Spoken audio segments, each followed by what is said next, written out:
Hello നമസ്കാരം. ഇത് നമ്മുടെ ദേവനന്ദനം കഥയുടെ 7ാമത്തെ പാർട്ടാണ്. ബാക്കി 6 പാർട്ടുകളും നിങ്ങൾ കണ്ടു ഇഷ്ടപ്പെട്ടു എന്ന് ഞാൻ വിശ്വസിക്കുന്നു. അപ്പോൾ നമ്മുടെ വീഡിയോ ആരെങ്കിലും സബ്സ്ക്രൈബ് ചെയ്യാതെ കാണുന്നുണ്ടെങ്കിൽ ഉടനെ തന്നെ സബ്സ്ക്രൈബ് ചെയ്ത് സപ്പോർട്ട് ചെയ്യുക കേട്ടോ. എന്നാൽ മാത്രമാണ് ഞാൻ ഇനി വീഡിയോസ് ഇടുമ്പോൾ നിങ്ങൾക്കത് മിസ് ചെയ്യാണ്ട് കാണാൻ സാധിക്കുള്ളൂ. അതുകൊണ്ട് സബ്സ്ക്രൈബ് ചെയ്യാതെ ആരെങ്കിലും കാണുന്നുണ്ടെങ്കിൽ ഒന്ന് സബ്സ്ക്രൈബ് ചെയ്ത് സപ്പോർട്ട് ചെയ്യുക കേട്ടോ. അതുപോലെ തന്നെ നിങ്ങളുടെ അഭിപ്രായങ്ങൾ കമൻറ്റുകളായിട്ട് പറയാനും മറക്കരുത്. അപ്പോൾ നമുക്ക് കഥയിലേക്ക് കിടക്കാം. പിറ്റേ ദിവസം രാവിലെ തന്നെ നന്ദയും അമ്മുവും ഓഫീസിലെത്തി. പക്ഷേ ഇന്നലെ വരെ ഉണ്ടായിരുന്ന ആ പ്രസരിപ്പ് ഇന്ന് നന്ദയുടെ മുഖത്തില്ലായിരുന്നു. ദേവൻ പോകുമെന്ന് പറഞ്ഞത് മുതൽ ഉള്ളിൽ എന്തോ ഒരു ശൂന്യത പോലെ തോന്നിയിരുന്നു. എന്താടി ഇന്ന് മൂഡ് ഓഫ്? ഡെസ്കിൽ ബാഗ് വെച്ചുകൊണ്ട് അമ്മ ചോദിച്ചു. ഒന്നുമില്ല. ദേവേട്ടനെ മിസ് ചെയ്യുന്നുണ്ടല്ലേ? നന്ദ പെട്ടെന്ന് അവളെ നോക്കി. ആ മുഖം കണ്ടാൽ അറിയാം. അമ്മു ചിരിച്ചു. അപ്പോഴേക്കും ഓഫീസ് ബോയ് വന്ന് പറഞ്ഞു, ദേവനന്ദ, മാനേജർ സാർ വിളിക്കുന്നുണ്ട്. നന്ദ ഒന്ന് തലകുലുക്കി ക്യാബിനിലേക്ക് നടന്നു. അകത്ത് മാനേജർ രാജീവ് ലാപ്ടോപ്പ് നോക്കിക്കൊണ്ടിരുന്നു. കമിൻ. സാർ. ഡോർ ക്ലോസ് ചെയ്യൂ. നന്ദയ്ക്ക് എന്തോ അസ്വസ്ഥത തോന്നിയെങ്കിലും അവൾ ഡോർ അടച്ചു. സിറ്റ്. അവൾ ഇരുന്നില്ല. ഞാനിവിടെ നിൽക്കാം സാർ. രാജീവ് ചെറുതായി ചിരിച്ചു. ഇത്ര നെർവസ് ആകണ്ട. അവൻ എഴുന്നേറ്റ് അവളുടെ അടുത്തേക്ക് വന്നു. ആക്ച്വലി ഞാൻ കുറച്ച് ദിവസമായി ശ്രദ്ധിക്കുന്നു തന്നെ. നന്ദ പിന്നോട്ട് മാറി. സാർ, എന്താ വർക്ക്? വർക്ക് മാത്രമല്ല. പിന്നെ? അവൻ്റെ നോട്ടം മാറിയിരുന്നു. റിലാക്സ് നന്ദ. അവൻ അവളുടെ കയ്യിൽ തൊടാൻ ശ്രമിച്ചതും നന്ദ പെട്ടെന്ന് കൈ മാറ്റി. സാർ, നിങ്ങൾ എന്തേ ചെയ്യുന്നത്? ദേവനന്ദ, ഞാൻ പറയുന്നത് പോലെ കേട്ടാൽ തനിക്കിവിടെ പല ഗുണങ്ങളും ഉണ്ടാവും. വീട്ടിലെ ബുദ്ധിമുട്ടൊക്കെ അനഘ പറഞ്ഞു. നമുക്കതൊക്കെ ശരിയാക്കണ്ടേ? ഛീ, നിർത്തടോ. ഞാൻ ആരാണെന്നാ താൻ വിചാരിച്ചേ? അവൻ ചിരിച്ചു. കിടന്ന് പിടയ്ക്കാതെ വച്ചേ. നിന്റെ കാര്യങ്ങളൊക്കെ എനിക്കറിയാം. ഒരു ഗതിയില്ലെങ്കിലും അഹങ്കാരത്തിന് കുറവൊന്നുമില്ല അല്ലേ? അത് കേട്ട നിമിഷം നന്ദയുടെ മുഖം മാറി. അതേടാ, കഷ്ടപ്പാടിന്റെയും ദുരിതത്തിന്റെയും നടുവിൽ തന്നെ ഈ ദേവനന്ദ ജീവിക്കുന്നത് എന്ന് വെച്ച് അഭിമാനത്തിനൊരു കുറവുമില്ല. അത് അളവിലധികമുണ്ട്. ഇനി മേലിൽ എന്നോട് ഇതുപോലുള്ള വൃത്തികേട് സംസാരിച്ച മാനേജറാണെന്ന് ഞാൻ നോക്കില്ല. എൻ്റെ കൈയിൻ്റെ ചൂട് താൻ അറിയും. അവൾ ദേഷ്യത്തോടെ ക്യാബിൻ ഡോർ തുറന്ന് പുറത്തേക്കിറങ്ങി. പുറത്തിരുന്ന സ്റ്റാഫ് മുഴുവൻ അവളെ നോക്കി. എന്താ നന്ദ? അമ്മു വേഗം അടുത്തേക്ക് വന്നു. നന്ദയുടെ കണ്ണുകൾ നിറഞ്ഞിരുന്നു. അത് പിന്നെ അയാള് നന്ദ നടന്നതെല്ലാം പറഞ്ഞു. എന്ത്? അമ്മുവിൻ്റെ മുഖം പെട്ടെന്ന് ദേഷ്യത്തോടെ നിറഞ്ഞു. അപ്പോഴേക്കും മാനേജർ പുറത്തേക്ക് വന്നു. ഓ, ഡ്രാമ തുടങ്ങിയോ? മൈൻഡ് യുവർ വേർഡ്സ്, അമ്മു ദേഷ്യത്തോടെ പറഞ്ഞു. നീയൊന്നും മിണ്ടാതിരിക്കുകയോ അച്ഛേ? നീ എന്തറിഞ്ഞിട്ടാ പറയുന്നേ? കൂട്ടുകാരിക്ക് പൈസയ്ക്ക് അത്യാവശ്യം ഉണ്ടെങ്കിൽ വേറെ വല്ല പണിയും നോക്കാൻ പറയും. അല്ലാതെ കമ്പനിയിലെ മാനേജർമാരെ വളയ്ക്കാൻ നോക്കല്ല വേണ്ടത്. രാജീവ് ചിരിച്ചു. നിങ്ങൾ എന്താ പറഞ്ഞേ? അമ്മു മുന്നോട്ട് വന്നു. താനല്ലടോ ഇവളോട് മോശമായി സംസാരിച്ചത്. അപ്പോഴേക്കും അവിടെ ഉണ്ടായിരുന്ന സ്റ്റാഫായ അശ്വതി ഇടയ്ക്ക് പറഞ്ഞു. സാറിനെ കുറിച്ച് ഇതുവരെ ആരും ഇങ്ങനെ പറഞ്ഞിട്ടില്ല. അറ്റൻഷൻ കിട്ടാൻ ചിലർ എന്തും ചെയ്യും. ഇവളെ കണ്ടപ്പോ തന്നെ തോന്നിയതാ സ്വഭാവം ഇതാണെന്ന് പവിത്ര ഏറ്റുപിടിച്ചു. അത് കേട്ടതും നന്ദയുടെ കണ്ണിൽ നിന്ന് കണ്ണീർ വീണു. എല്ലാവരും തമ്മിൽ സംസാരിക്കാൻ തുടങ്ങി. അമ്മു പൂർണ്ണ ദേഷ്യത്തിലായിരുന്നു. നിങ്ങൾക്ക് നാണമില്ലേ ഇങ്ങനെ നുണ പറയാൻ? അമ്മു രാജീവിനെ നോക്കി പറഞ്ഞു. അമ്മു. നന്ദ കരഞ്ഞുകൊണ്ട് അവളുടെ കൈ പിടിച്ചു. അപ്പോഴാണ് പുറത്ത് വലിയൊരു കാറിന്റെ ശബ്ദം കേട്ടത്. ഓഫീസിന്റെ മുന്നിൽ ബ്ലാക്ക് ലക്ഷറി കാർ വന്നു നിർത്തി. എല്ലാവരും എൻട്രൻസിലേക്ക് നോക്കി. കാർ ഡോർ തുറന്ന് ബ്ലാക്ക് സ്യൂട്ട് ധരിച്ച് ദേവൻ പുറത്തിറങ്ങി. ഒരു നിമിഷം നന്ദയുടെ ശ്വാസം പോലും നിന്നുപോയി. ദേവേട്ടൻ? അവൾ അറിയാതെ പറഞ്ഞുപോയി. അമ്മുവും ഷോക്കായി അവനെ നോക്കി. പക്ഷെ അടുത്ത നിമിഷം സ്റ്റാഫ് മുഴുവൻ ഒരുമിച്ച് എഴുന്നേറ്റു. Good morning sir. Devadath sir വന്നല്ലോ. സാർ എത്തിയോ? നന്ദയും അമ്മുവും ഒന്നും മനസ്സിലാകാതെ നിന്നു. ദേവദത്ത്? അമ്മു പതിയെ പറഞ്ഞു. അടുത്ത് നിന്ന സ്റ്റാഫ് അത്ഭുതത്തോടെ അവരെ നോക്കി. നിങ്ങൾക്കറിയില്ലേ? എന്ത്? ഇതാണ് DS ഗ്രൂപ്പ്സിന്റെ main owner Devadath Devanarayanan sir. ഒരു നിമിഷം നന്ദയ്ക്ക് ലോകം നിശ്ചലമായ പോലെ തോന്നി. എന്താ? സിദ്ധാർത്ഥ് സാറിന്റെ പാർട്ട്ണർ മാത്രമല്ല, കമ്പനിയുടെ ബാക്ക് ബോൺ തന്നെയാണ് സാർ. മറ്റൊരു സ്റ്റാഫ് ഇടയ്ക്ക് പറഞ്ഞു. സാർ ആക്സിഡന്റ് ആയിട്ട് ലീവിലായിരുന്നു. ഇന്നാണ് തിരിച്ചു വന്നത്. നന്ദ വിശ്വസിക്കാനാകാതെ ദേവനെ മാത്രം നോക്കി നിന്നു. അവൻ, തൻ്റെ ദേവേട്ടൻ ഇത്ര വലിയ കമ്പനിയുടെ ഓണറോ? ഇത് കണ്ട് ഒന്ന് നിഗൂഢമായി ചിരിച്ചുകൊണ്ട് അശ്വതി പവിത്രയോട് പറഞ്ഞു, നോക്കിക്കോ പവി, ദേവദത്ത് സാർ ഇവളെ ഇന്ന് തന്നെ ഇവിടെ നിന്ന് പുറത്താക്കും. സാറ് സിദ്ധാർത്ഥ് സാറിനെ പോലെ ഒന്നും ക്ഷമിക്കില്ല. അപ്പോഴേക്കും ദേവൻ അവിടുത്തെ അന്തരീക്ഷം ശ്രദ്ധിച്ചു. കരഞ്ഞു നിൽക്കുന്ന നന്ദ, ദേഷ്യത്തോടെ നിൽക്കുന്ന അമ്മു, പരിഭ്രാന്തനായി നിൽക്കുന്ന മാനേജർ. ദേവന്റെ മുഖം പതിയെ മാറി. എന്താ ഇവിടെ? ആ ശബ്ദം കേട്ടതും അവിടെ മുഴുവൻ സൈലന്റായി. മാനേജർ വേഗം മുന്നോട്ട് വന്നു. സാർ, ആക്ച്വലി ചെറിയൊരു പ്രോബ്ലം ആണ്. എന്താ? ദേവന്റെ കണ്ണുകൾ നേരെ നന്ദയിലേക്ക് പോയി. അവളുടെ കണ്ണീർ കണ്ട നിമിഷം അവന്റെ മുഖം ദേഷ്യം കൊണ്ട് മൂടി. അശ്വതി ഉടനെ ഇടയ്ക്ക് പറഞ്ഞു, സാർ, ഈ പെൺകുട്ടി ആവശ്യമില്ലാതെ ഇഷ്യൂ ഉണ്ടാക്കുകയാണ്. അവൾ നടന്നതെല്ലാം വിവരിച്ചു. അത് കേട്ടതും ദേവന്റെ മുഖം ദേഷ്യം കൊണ്ട് വിറച്ചു. പക്ഷെ അവനത് മറച്ചു വെച്ചുകൊണ്ട് പറഞ്ഞു, ഓക്കെ, എനിക്ക് CCTV പരിശോധിക്കണം. അത് കേട്ടപ്പോൾ മാനേജർ പേടികൊണ്ട് വിറച്ചു. ദേവൻ CCTV ഫുട്ടേജ് നോക്കി ദേഷ്യത്തോടെ പാഞ്ഞു വന്നു. അടുത്ത നിമിഷം ദേവന്റെ കൈ രാജീവന്റെ കവിളിൽ പതിഞ്ഞു. മുഴുവൻ ഓഫീസും ഞെട്ടി നിശബ്ദമായി. രാജീവ് ഷോക്കായി അവനെ നോക്കി. ദേവൻ അവന്റെ കോളറിൽ പിടിച്ചു. ഡാ! അവന്റെ ശബ്ദം മുഴുവൻ വിറച്ചിരുന്നു. നിനക്ക് ആരാടാ അധികാരം തന്നത് ഇവിടത്തെ സ്റ്റാഫുകളോട് ഇത്ര മോശമായി സംസാരിക്കാൻ? സർ ഞാൻ...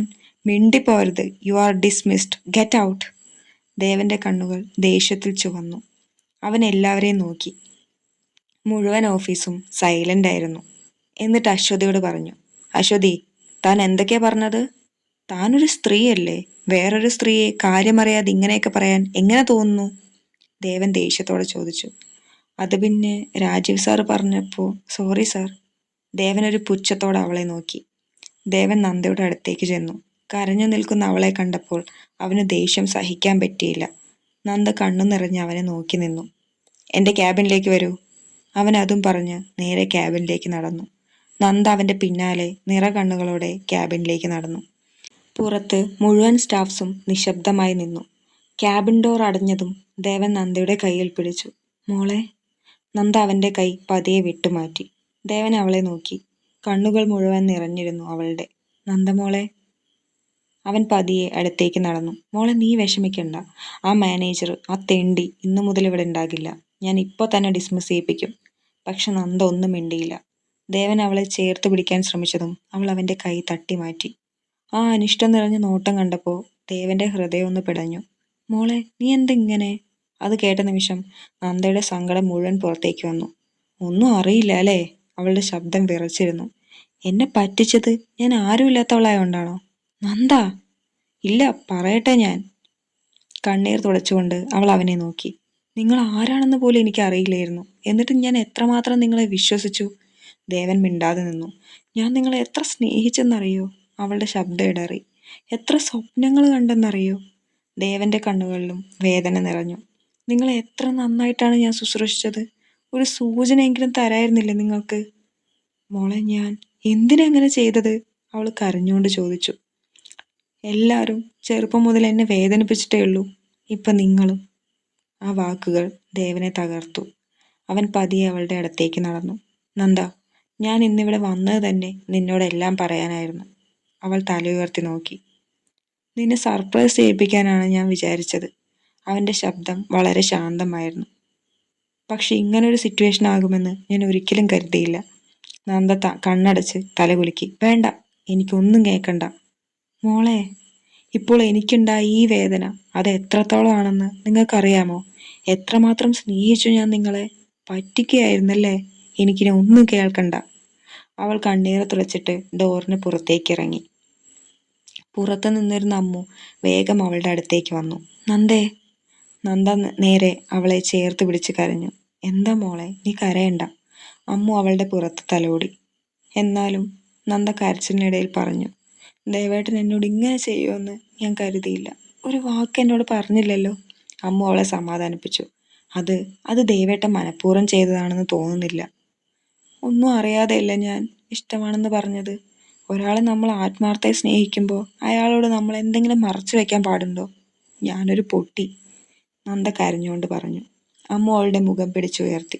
മോളെ, നീ സ്നേഹിച്ചത് ദേവദത്ത് ദേവനാരായണനെ അല്ല, നിന്നെ സ്നേഹിച്ച ദേവേട്ടനെയാണ്.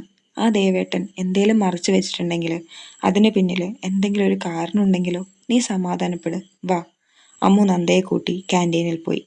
അപ്പോഴേക്കും ഓഫീസിലേക്ക് വേഗത്തിൽ സിദ്ധു കയറി വന്നു. അപ്പോൾ സ്റ്റാഫ് എല്ലാവരും കൂടെ ഉണ്ടായ കാര്യങ്ങൾ ചർച്ച ചെയ്യുകയായിരുന്നു.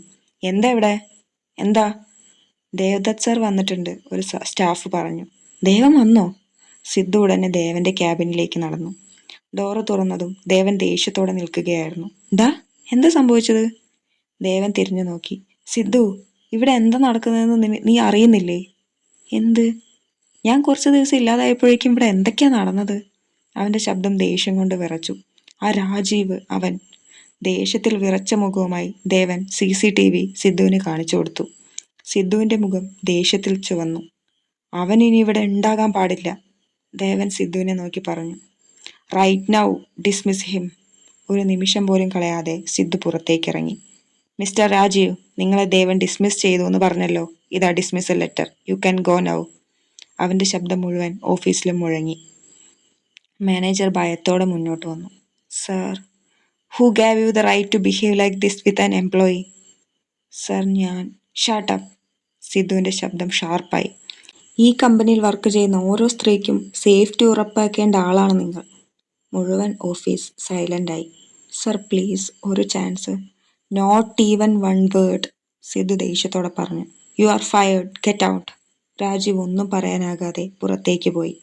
അപ്പോഴേക്കും നന്ദയും അമ്മുവും വന്നു. നന്ദ, അവന്റെ ശബ്ദം താഴ്ന്നു. നീ ഒരു തെറ്റും ചെയ്തിട്ടില്ല. അപ്പോൾ എന്തിനാ നീ വിഷമിക്കുന്നത്? അമ്മുവും അവളുടെ കൈ പിടിച്ചു. റിലാക്സ്. കുറച്ചു കഴിഞ്ഞ് സിദ്ധു വീണ്ടും ക്യാബിനിലേക്ക് കയറി. ദേവൻ ചെയറിൽ ഇരിക്കുകയായിരുന്നു. അപ്പോഴും അവന്റെ മുഖത്ത് ദേഷ്യം മാറിയിരുന്നില്ല. ഡാ, സിദ്ധു പതയെ വിളിച്ചു. എന്താ ഇനി ചെയ്യുന്നത്? ദേവൻ ഒരു ദീർഘനിശ്വാസം വിട്ടു. അവൾക്ക് ഒരുപാട് ഹേർട്ടായിട്ടുണ്ട് സിദ്ധു. ഞാൻ അവളെ വേദനിപ്പിക്കാനല്ല ഒന്നും മറച്ചു വെച്ചത്. എനിക്കറിയാം. കുറച്ചു നേരം ആലോചിച്ച ശേഷം സിദ്ധു പറഞ്ഞു. ഒരു കാര്യം ചെയ്യാം. ദേവൻ തലയുയർത്തി നോക്കി. നമുക്ക് അവരെയും കൂട്ടി ഒന്ന് പുറത്തേക്ക് പോവാം. ഇപ്പോളോ? ദേവൻ സംശയഭാവത്തിൽ ചോദിച്ചു. ഇവിടെ ഇരുന്ന ടെൻഷൻ കൂടും. ദേവൻ ഒന്നും പറഞ്ഞില്ല. ലഞ്ച് ബ്രേക്ക് ആകുമ്പോൾ ഞാൻ അവരോടൊരു സ്ഥലം വരെ പോകണമെന്ന് പറയാം. ഉച്ചയോടെ സിദ്ധു പുറത്തേക്ക് വന്ന് അമ്മൂനെയും നന്ദയും നോക്കി. എന്നിട്ട് അമ്മൂനെ വിളിച്ചു പറഞ്ഞു. നമുക്ക് 4 പേർക്കും കൂടെ ഒന്ന് പുറത്തേക്ക് പോവാം. എവിടേക്ക്? അമ്മു ചോദിച്ചു. അതൊക്കെ ഉണ്ട്, നീ നന്ദയും കൂട്ടി വാ. നന്ദ ആദ്യം മടിച്ചെങ്കിലും അമ്മു അവളുടെ കൈ പിടിച്ചുകൊണ്ട് പറഞ്ഞു. വാ നന്ദ, അവർ എന്താ പറയുന്നതെന്ന് നോക്കാം. ബാക്കിയെല്ലാം പിന്നെ തീരുമാനിക്കാം. കുറച്ചു കഴിഞ്ഞ് 4 പേരും കൂടി കാറിൽ കയറി. പക്ഷേ കാറിനുള്ളിൽ നിശബ്ദത തളം കെട്ടി നിന്നു. ബീച്ചിന് സമീപമുള്ള ചെറിയ ബെഞ്ചിൽ 4 പേരും നിശബ്ദമായിരുന്നു. കടലിന്റെ ശബ്ദവും കാറ്റും മാത്രമാണ് ആ നിമിഷം അവിടെ ഉണ്ടായിരുന്നത്. നന്ദ മാത്രം മുഖം തിരിച്ച് ദൂരേക്ക് നോക്കിയിരുന്നു. ദേവൻ പലതവണ അവളോട് സംസാരിക്കാൻ ശ്രമിച്ചെങ്കിലും അവൾ കണ്ണുപോലും ഉയർത്തി നോക്കിയില്ല. അവസാനം ദേവൻ പതിയെ വിളിച്ചു. നന്ദ. അത് കേട്ടതും നന്ദ മുഖം തിരിച്ചു. എനിക്കൊന്നും കേൾക്കണ്ട. അവളുടെ ശബ്ദം വിറച്ചിരുന്നു. നന്ദ, ഞാൻ. വേണ്ട, ഇനിയും നാടകം കളിക്കാനാണോ? അവൾ പെട്ടെന്ന് പറഞ്ഞു. ഞാൻ ആരുമില്ലാത്തവളാണ്. അതുകൊണ്ട് എന്തും പറഞ്ഞ് പറ്റിക്കാമെന്ന് തോന്നിയോ നിങ്ങൾക്ക്? അമ്മു പതിയെ അവളുടെ കൈ പിടിച്ചു. നന്ദേ. പക്ഷെ അവൾ കൈ തട്ടി മാറ്റി. ഞാൻ നിങ്ങളെ എത്ര വിശ്വസിച്ചെന്നറിയാമോ? അവൾ ദേവനെ നോക്കി ചോദിച്ചു. എത്ര സ്വപ്നങ്ങൾ കണ്ടു ഞാൻ. നിങ്ങൾ പറഞ്ഞ ഓരോ വാക്കും സത്യമായിട്ടാണ് ഞാൻ കരുതിയത്. ദേവൻ നിശബ്ദമായി അവളെ നോക്കി. അവളുടെ കണ്ണുകളിൽ നിറഞ്ഞ വേദന അവനെ തകർത്തുകൊണ്ടിരുന്നു. അവസാനം അവൻ പതിയെ വിളിച്ചു. നന്ദൂട്ടി. ആ വിളി കേട്ടതും നന്ദയുടെ മുഖം പെട്ടെന്ന് മാറി. അവളുടെ കണ്ണുകൾ ഞെട്ടലോടെ ദേവനിലേക്ക് ഉയർന്നു. എന്താ വിളിച്ചേ? ദേവൻ വീണ്ടും അതേ സ്വരത്തിൽ പറഞ്ഞു. നന്ദൂട്ടി. കടൽക്കാറ്റ് പോലും ആ നിമിഷം നിശബ്ദമായതുപോലെ തോന്നി. നന്ദയുടെ മനസ്സിൽ പെട്ടെന്ന് ആ പഴയ ശബ്ദം മുഴങ്ങി. നന്ദൂട്ടി.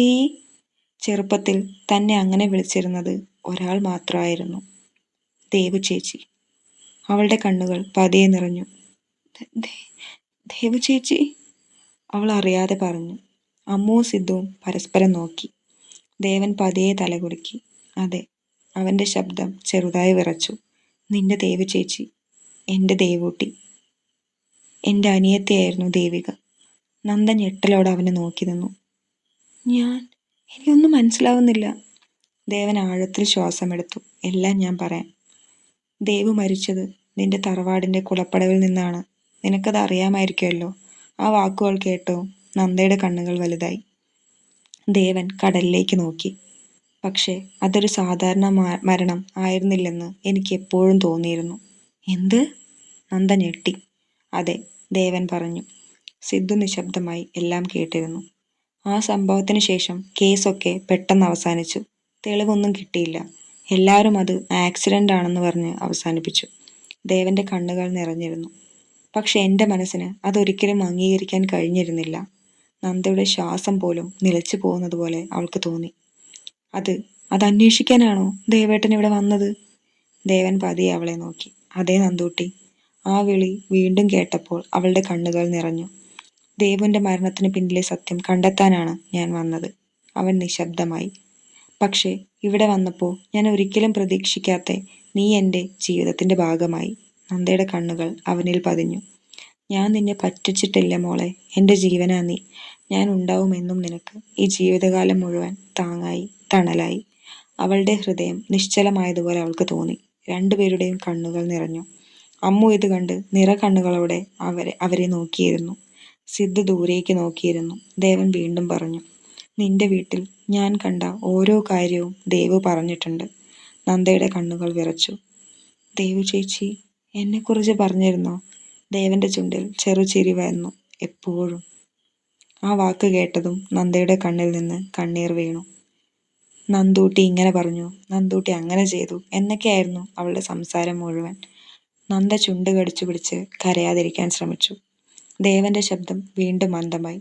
പക്ഷേ അവൾ മരിച്ച ദിവസം അന്ന് എന്താണ് സംഭവിച്ചതെന്ന് എനിക്കറിയില്ല. ഒരു നിമിഷം ആരും ഒന്നും പറഞ്ഞില്ല. കടലിന്റെ ശബ്ദം മാത്രം അവർക്കിടയിൽ നിറഞ്ഞു നിന്നു. അവസാനം ദേവൻ പതിയെ പറഞ്ഞു, അതറിയണം. അതിനായിട്ടാണ് ഞാൻ വന്നത്. നന്ദ അവനെ നോക്കി നിന്നു. അവളുടെ മനസ്സിൽ 100 ചോദ്യങ്ങൾ ഉയർന്നുവെങ്കിലും ആ നിമിഷം അവൾ ദേവന്റെ കണ്ണുകളിൽ മാത്രം നോക്കിയിരുന്നു, ഒരതിശയത്തോടെ. ബീച്ചിൽ നടന്ന കാര്യങ്ങൾക്ക് ശേഷം കുറച്ചുനേരം 4 പേരും അവിടെ തന്നെ നിശബ്ദമായി കടൽ നോക്കിയിരുന്നു. ആരും ഒന്നും സംസാരിച്ചില്ല. നന്ദയുടെ മനസ്സിൽ അപ്പോഴും ദേവൻ പറഞ്ഞ കാര്യങ്ങളൊക്കെയായിരുന്നു. അമ്മ ഇടയ്ക്കിടെ അവളെ നോക്കുന്നുണ്ടായിരുന്നു. കുറച്ചു കഴിഞ്ഞ് സിദ്ധു സമയം നോക്കി. ദേവ, ലഞ്ച് ബ്രേക്ക് തീരാറായി. ദേവൻ ചെറുതായി തലകുലുക്കി. പോകാം. ആരും ഒന്നും പറയാതെ പതിയെ എഴുന്നേറ്റു. കാറിലേക്ക് നടക്കുമ്പോഴും ആരും ഒന്നും സംസാരിച്ചില്ല. ഓഫീസിലേക്ക് തിരികെ എത്തിയപ്പോൾ എല്ലാം പഴയ പോലെ തന്നെയായിരുന്നു. സ്റ്റാഫുകൾ ഓരോരുത്തരും അവരുടെ ജോലികളിൽ തിരക്കിലായിരുന്നു. അതേസമയം ഓഫീസിന്റെ മറ്റൊരു ഭാഗത്തിരുന്ന അശ്വതിയുടെ കണ്ണ് നേരെ നന്ദയിലേക്കായിരുന്നു. അവൾ ചുണ്ടുമടക്കി. ഇവൾ വന്നതിനു ശേഷം ഓഫീസിന്റെ അന്തരീക്ഷം തന്നെ മാറിയല്ലോ. പവിത്ര കമ്പ്യൂട്ടറിൽ നിന്ന് മുഖമുയർത്തി നോക്കി. അതെന്താ? നിനക്കൊന്നും തോന്നുന്നില്ലേ? അശ്വതി ശബ്ദം കുറച്ച് ചോദിച്ചു. ഇന്ന് രാവിലെ ദേവദത്ത് സാർ അവളോട് എങ്ങനെയായിരുന്നു സംസാരിച്ചതെന്ന് കണ്ടില്ലേ? പവിത്ര ഒന്ന് ആലോചിച്ചു. ആക്ച്വലി അതെനിക്കും തോന്നി. അശ്വതി കസേരയിലേക്ക് ചാരിയിരുന്നു. ദേവദത്ത് സാർ നോർമലി ആരോടും അങ്ങനെ സോഫ്റ്റായി സംസാരിക്കാറില്ല, എക്സ്പെഷ്യലി സ്റ്റാഫ്സിനോട്. പവിത്ര ചെറുതായി തലകുലുക്കി. സിദ്ധാർത്ഥ് സാറും അതുപോലെ തന്നെയാ. അശ്വതി വീണ്ടും നന്ദയെ നോക്കി. അവൾ അമ്മുവിനോട് എന്തോ പറഞ്ഞ് ചെറുതായി ചിരിക്കുന്നുണ്ടായിരുന്നു. ഇവൾക്കാണെങ്കിൽ നല്ല സൗന്ദര്യമുണ്ട്, അതാ എനിക്ക് ടെൻഷൻ, അശ്വതി ദേഷ്യത്തോടെ പറഞ്ഞു. പവിത്ര ഉടനെ ചിരിച്ചു. ഓ, അപ്പൊ അസൂയാണല്ലേ കാര്യം? പൊടി. അശ്വതി ചുണ്ടു കടിച്ചു. നമ്മൾ ഇത്ര നാളായി ഇവിടെ വർക്ക് ചെയ്യുന്നവരാണ്. സാർ ഒന്ന് നോട്ടീസ് പോലും ചെയ്തിട്ടില്ല. ഇവർ രണ്ടുപേരും വന്നിട്ട് 2 ദിവസം ആവുന്നേ ഉള്ളൂ. അപ്പോഴേക്കും ഫുൾ അറ്റൻഷൻ അവരുടെ മേലെ. പവിത്രയും ഒന്ന് ഗൗരവമായി തലകുലുക്കി. ആക്ച്വലി അനഘയും സ്മാർട്ടാണ്. അതേ പവി, നീയും സൂക്ഷിച്ചോ. സിദ്ധാർത്ഥ് സാറിന്റെ മേലെ അനഘയ്ക്ക് കണ്ണുണ്ട്. ഇന്നലെ സാറും അവളെ നോക്കി ചിരിക്കുന്നത് ഞാൻ കണ്ടതാ. അശ്വതി പവിത്രയെ ചൊടിപ്പിക്കാൻ പറഞ്ഞു. പവിത്രയ്ക്ക് അത് കേട്ടപ്പോൾ ദേഷ്യം സഹിക്കാനായില്ല. നമ്മൾ എപ്പോഴും ഇവരെ വാച്ച് ചെയ്യണം. ഇവരെ ഇങ്ങനെ വിട്ടാൽ പിന്നെ നമ്മൾ ആഗ്രഹിച്ചൊന്നും നടക്കില്ല. സാറുമാർ അവളുമാരുടെ കൈപ്പിടിയിലാവും. അശ്വതി ഉടനെ പറഞ്ഞു. Especially Devadath sir. ഇന്ന് അവളോട് സംസാരിച്ചത് എനിക്ക് തീരെ ഇഷ്ടപ്പെട്ടില്ല, അശ്വതി പറഞ്ഞു. പവിത്രയും ശരിവെച്ചു. ഇതൊന്നും അറിയാതെ നന്ദയും അമ്മുവും വീണ്ടും അവരുടെ ജോലികളിൽ മുഴുകിയിരുന്നു. വൈകുന്നേരം ഓഫീസ് വിട്ട ശേഷം നന്ദയും അമ്മുവും പതിവ് പോലെ ബസ് കയറി തിരികെ ബസ് സ്റ്റോപ്പിലെത്തി. ബസ്സിൽ നിന്ന് ഇറങ്ങി തറവാട്ടിലേക്കുള്ള ചെറിയ വഴിയിലൂടെ രണ്ടുപേരും പതിയെ നടന്നു. വൈകുന്നേര കാറ്റും മഴ പെയ്തു നനഞ്ഞ മണ്ണിന്റെ മണവും ചുറ്റും നിറഞ്ഞിരുന്നു. കുറച്ചു നേരം ആരും ഒന്നും പറഞ്ഞില്ല. പിന്നെ അമ്മു തന്നെയാണ് സംസാരം തുടങ്ങിയത്. ഡി, അവൾ നന്ദയെ നോക്കി. ശരിക്കും ദേവേട്ടൻ ഇന്ന് ഓഫീസിലേക്ക് വന്നപ്പോൾ നീ ഭയങ്കര ഷോക്കായി പോയില്ലേ? നന്ദ ചെറുതായി ശ്വാസം വിട്ടു. എനിക്കിപ്പോഴും ആ ഷോക്ക് മാറിയിട്ടില്ല അമ്മു. അത്രയും വലിയ ആളാണെന്ന് നമ്മൾ വിചാരിച്ചോ? അമ്മു ഒന്ന് ആലോചിച്ചുകൊണ്ട് പറഞ്ഞു. അതല്ല, നന്ദ മന്ദമായി പറഞ്ഞു. ദേവേട്ടൻ എങ്ങനെ എന്നിൽ നിന്ന് എല്ലാം ഒളിപ്പിച്ചു? എനിക്കിപ്പോഴും അതാണ് ആക്സെപ്റ്റ് ചെയ്യാൻ പറ്റാത്തത്. അമ്മു അവളെ നോക്കി. പക്ഷെ അതിന് കാരണമുണ്ടല്ലോ അല്ലേ? അങ്ങനെ വെറുതെ ഒന്നും ദേവേട്ടൻ ചെയ്യില്ല. നന്ദ ഒന്നും മിണ്ടിയില്ല. അവളുടെ മനസ്സിൽ ഇപ്പോഴും ബീച്ചിൽ പറഞ്ഞ കാര്യങ്ങളൊക്കെയായിരുന്നു.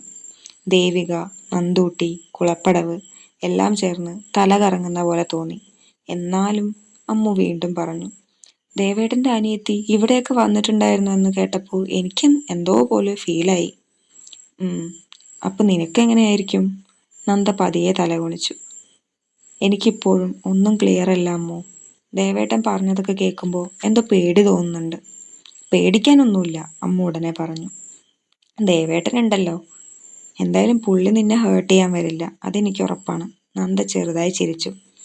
ദേവേട്ടന്റെ കാര്യത്തിൽ നീ ഭയങ്കര കോൺഫിഡൻ്റ് ആണല്ലോ. അതെ, അമ്മു ചിരിച്ചു. കാരണം നിന്നെ കാണുമ്പോൾ ഉള്ള ദേവേട്ടന്റെ മുഖം കണ്ടാൽ അറിയാലോ നിന്നോടുള്ള സ്നേഹം. പിന്നെ ഇന്ന് എന്തായിരുന്നു ആ രാജീവിനോട് ദേവേട്ടൻ ഗെറ്റ് ഔട്ട് അടിച്ച സ്റ്റൈല്? പോടി. സത്യണ്ടി, നീ ആ സീനൊന്ന് ഓർത്തു നോക്കിക്കേ, മാസായിരുന്നില്ലേ? അമ്മു അവളെ തട്ടി. ഇന്ന് ഓഫീസിൽ നിന്ന് നിന്നെ ഡിഫെൻഡ് ചെയ്തപ്പോൾ ദേവേട്ടന്റെ മുഖം കണ്ടോ നീ? നന്ദ അറിയാതെ ചിരിച്ചു. അത് കണ്ടതും അമ്മു കണ്ണു വലുതാക്കി. ആഹാ, ചിരിയൊക്കെ വരുന്നുണ്ടല്ലോ അമ്മു. നന്ദ നാണിച്ച് അവളെ നോക്കി. D seriously? അമ്മു വീണ്ടും ചോദിച്ചു. ദേവേട്ടൻ ഇന്ന് രാത്രി വരുമോ? നന്ദ പതിയെ തലകുലുക്കി. അറിയില്ല. ഇന്നേക്ക് വരാൻ പറ്റിയില്ലെങ്കിൽ നാളെ വരാമെന്നാണ് പറഞ്ഞിരുന്നത്. അമ്മു തലകുലുക്കി.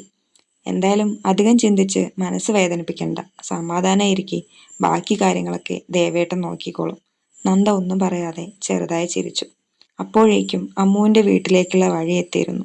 ശരിടി, ഞാൻ പോട്ടെ. എന്തെങ്കിലും ഉണ്ടെങ്കിൽ വിളിക്കണേ. വിളിക്കാം. അമ്മു വീണ്ടും അവളെ നോക്കി ചിരിച്ചു. പിന്നെ രാത്രി ദേവേട്ടൻ വന്നാൽ അപ്ഡേറ്റ് വേണം. പൊടി പെണ്ണേ. അമ്മു ചിരിച്ചുകൊണ്ട് അവളുടെ വീട്ടിലെ വഴിയിലേക്ക് തിരിഞ്ഞു. നന്ദ കുറച്ചു നേരം അവളെ നോക്കി നിന്നു. പിന്നെ പതിയെ തിരിഞ്ഞ് തറവാട്ടിലേക്കുള്ള വഴിയിലൂടെ നടന്നു.